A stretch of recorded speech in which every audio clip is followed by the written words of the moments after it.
अखिलेश यादव का कांग्रेस को दो टूक संदेश। क्या 2027 में अकेले चुनाव लड़ेगी समाजवादी पार्टी? नमस्कार, इंडिया पोस्ट न्यूज में आपका स्वागत है और मैं हूं ममता चतुर्वेदी। उत्तर प्रदेश में 2027 के विधानसभा चुनाव को लेकर सियासी घमासान तेज होता हुआ दिखाई दे रहा है। पिछले कुछ दिनों में कांग्रेसी नेताओं की मायावती से मिलने की कोशिश से उत्तर प्रदेश की सियासत में हलचल तेज हो गई है।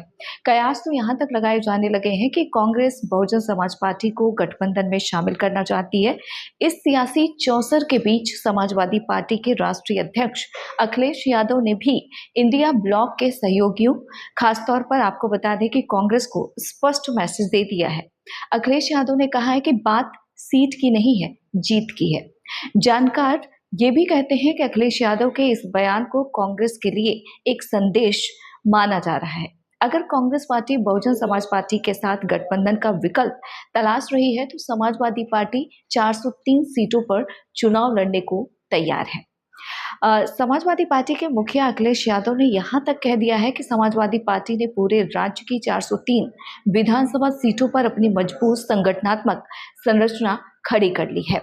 हर बूथ स्तर पर पार्टी की मशीनरी पूरी तरीके से तैयार है।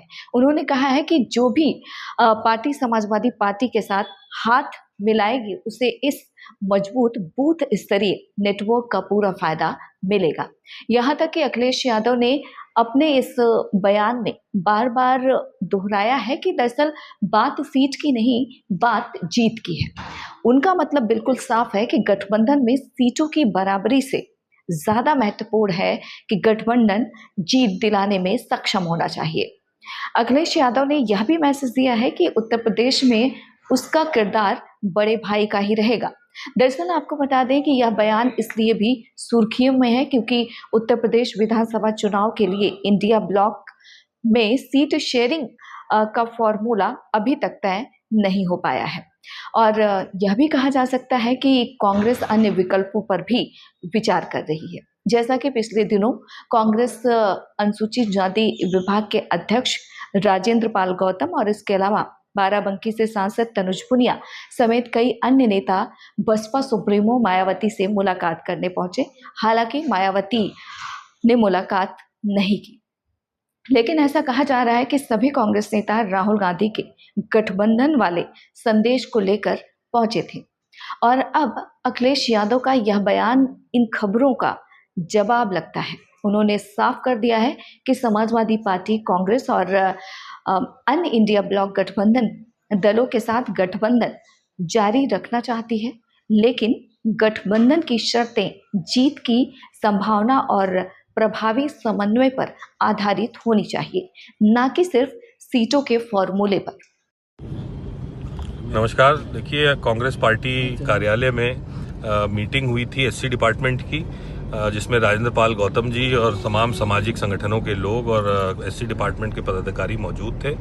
उसमें मायावती जी की स्वास्थ्य के बारे में चर्चा हुई। तो जब वहां से निकले, बगल में माननीय मायावती जी का आवास था, तो राजेंद्र पाल गौतम जी ने कहा कि समाज की हमारी सीनियर नेता हैं, उम्र भी 70 साल के ऊपर लगभग हो गई है, तो उनका हालचाल और स्वास्थ्य की जानकारी लेने के लिए एक जनरल विजिट हम लोगों ने बिना किसी पुरानी पहले से फोन किए हुए या किसी से पूछे हुए वहां बस इन जनरल पूछा, अगर व्यस्त नहीं है तो 2 मिनट उनसे हालचाल हो जाए। इसी जनरल विजिट थी, इसका और कोई मतलब नहीं था, ना किसी ने कुछ कहा था हमसे कहने के लिए। लेकिन क्योंकि हमारे समाज की, दलित समाज की एक बहुत बड़ी नेता है, तो उनसे हालचाल लेने के लिए माननीय राजेंद्र पाल गौतम जी के साथ हम लोग गए थे। वो व्यस्त थी, हमें समय नहीं मिला, तो हम लोग लौट आए थे। अब देखना यही होगा कि इस गठबंधन का उत्तर प्रदेश विधानसभा चुनाव को देखते हुए भविष्य क्या होने वाला है। दिल्ली से इंडिया पोस्ट न्यूज के लिए ममता चतुर्वेदी।